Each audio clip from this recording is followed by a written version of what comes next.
You've been diligently working on your swimming, but how do you know you're getting better? And how do you know those improvements are because you've actually improved your stroke or whether you've just become a fitter swimmer? Yeah, well today we're actually going to be running you through some tests so that you can track your improvements in both your stroke and your fitness.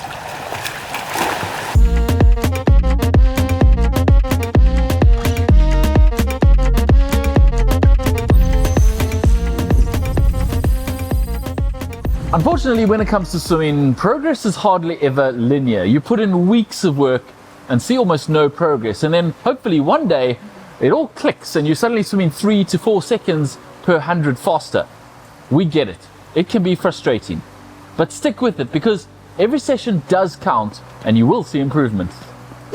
But sometimes you need more than just faith. Sometimes you need numbers to actually see that you are in fact improving and getting better.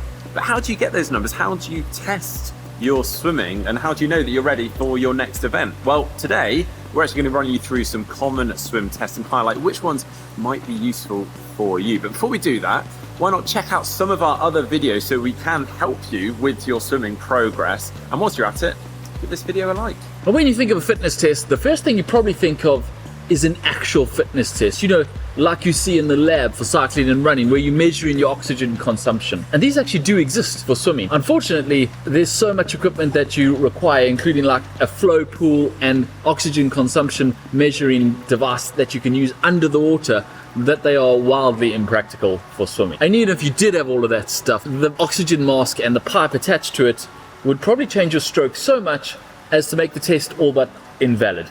So we're going to swiftly move on to the next one. Well, a slightly more practical lab test for your swimming is the step test or ramp test, similar to one that you might perform on the bike, on the turbo, or on the treadmill for running. You'll swim incrementally harder and track your physiological response to that increased effort. Now, a good example of this would be 7 lots of 200 meters. You'd start at perhaps your PB plus 24 seconds, and then each 200 meters after that, you will swim 4 seconds faster per 200. So technically on your 6th 200 meters, you'll be swimming at your PB pace, and then your 7th, maybe even a new PB, or as hard as you possibly can go.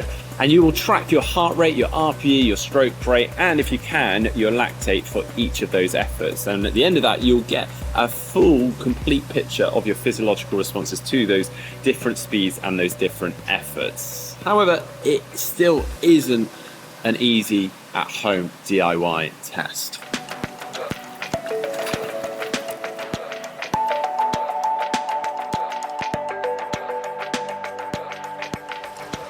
Now we get into the more practical DIY swim tests. You may have heard of this one. It's called the Critical Swim Speed Test, or CSS. And the idea is to give a measure of the pace you could maintain for 1500 meters, your aerobic capacity in the swim, without actually doing a 1500 meter swim time trial, because that's pretty unpleasant and would hurt.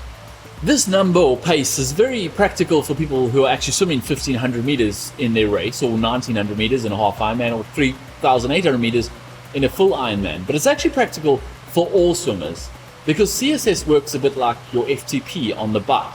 It is a threshold level, and you can use it to set your pace zones above and below your CSS depending on what you want to be working on. While you don't have to do a 1500 meter time trial, to ascertain your CSS, you do need to put some effort in. After a thorough warm-up, you want to do a 400 meter time trial as hard as you can. And then after a complete rest and recovery, you want to swim a 200 meter time trial, again, as hard as you can. Your CSS pace then is your 400 meter time minus your 200 meter time divided by 2, which will give you a pace per 100 meters. And it is essentially measuring how much your pace drops off in the second half of a 400 meter time trial from your best 200 meter pace to give you your aerobic capacity. In a perfect world, this is the pace you should be able to sustain for a 1500 meter time trial. Note, if your 200 meter pace is slower than your 400 meter pace, you've done this test wrong. You either didn't pace your 400 meter effort at all well, or you didn't recover enough between those two efforts. This test is pretty reliable and repeatable, so you should be able to do it every 4 to 6 weeks in training and get a good idea of your progress. And because it measures your aerobic capacity, it should give you a pretty good idea of what you're able to sustain on race day.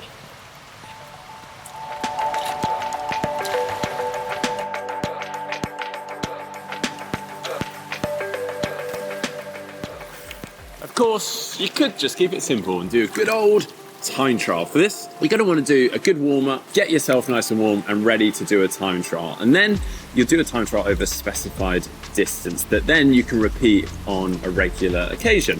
For instance, I quite often used to do 400 meter and 800 meter time trials and do them regularly throughout the season. Now, the only issue with this is that, as we've mentioned already, swimming can be quite erratic. External factors can affect those results, and if those results go in the wrong direction, it can be incredibly disheartening. We can't control all those factors, and it can actually be incredibly hard to get your motivation high for all those tests on a regular occasion.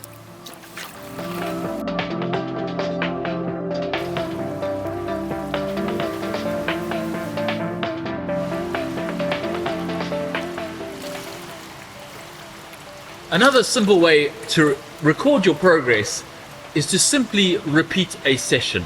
If you can accurately record and accurately repeat a session, you'll be able to see how much progress you've made. So do something like 10 by 100 or 5 by 200 and compare your previous heart rate, perceived effort and pace on that session, and you should be able to see how much progress you're making. It is important, however, that you control all the variables of these sessions. You need to make sure they're all the same. That means the same warm-up, the same leaving time for those intervals, and ideally even control the same environment. So you got the same temperature pool, even the same pool itself, so that you know that all those factors are controlled, because even one or two of those factors changing can change your perceived effort, your heart rate or your pace quite drastically. And of course, if you don't improve your time, it's still a good training session.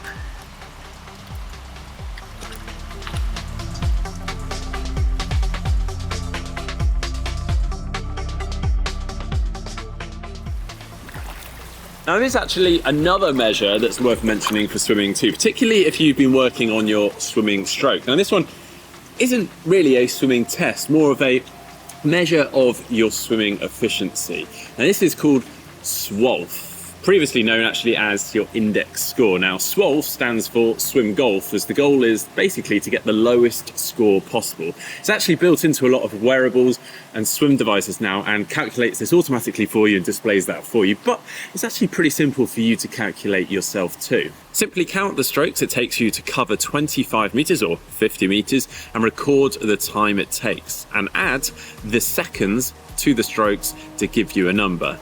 You can swim faster, taking less seconds, but if you use more strokes, your SWOLF will be the same or higher. Or you can take long, smooth strokes, but your time may go up. So to get a good SWOLF score, you have to be fast and efficient, the ultimate swimming goal. Note though, SWOLF scores aren't really comparable to others. You're comparing you to you, and the aim obviously is then to try and get your personal SWOLF score lower. Now, if you want a bit of a guide, over 25 meters, a SWOLF score in the range of 35 to 45 is very good, and over 50 meters in the low 70s is excellent. In fact, Russian sprinter Alexander Popov apparently had a SWOLF score of just 45 over 50 meters. That means 50 meters in 25 seconds, taking only 20 strokes. Let us know if you get close to that.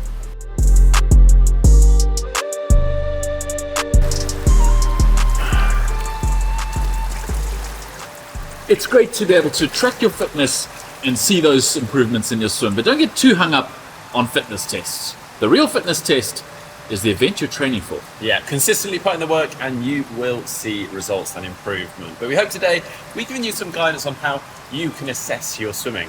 Well, thanks for watching and happy swimming.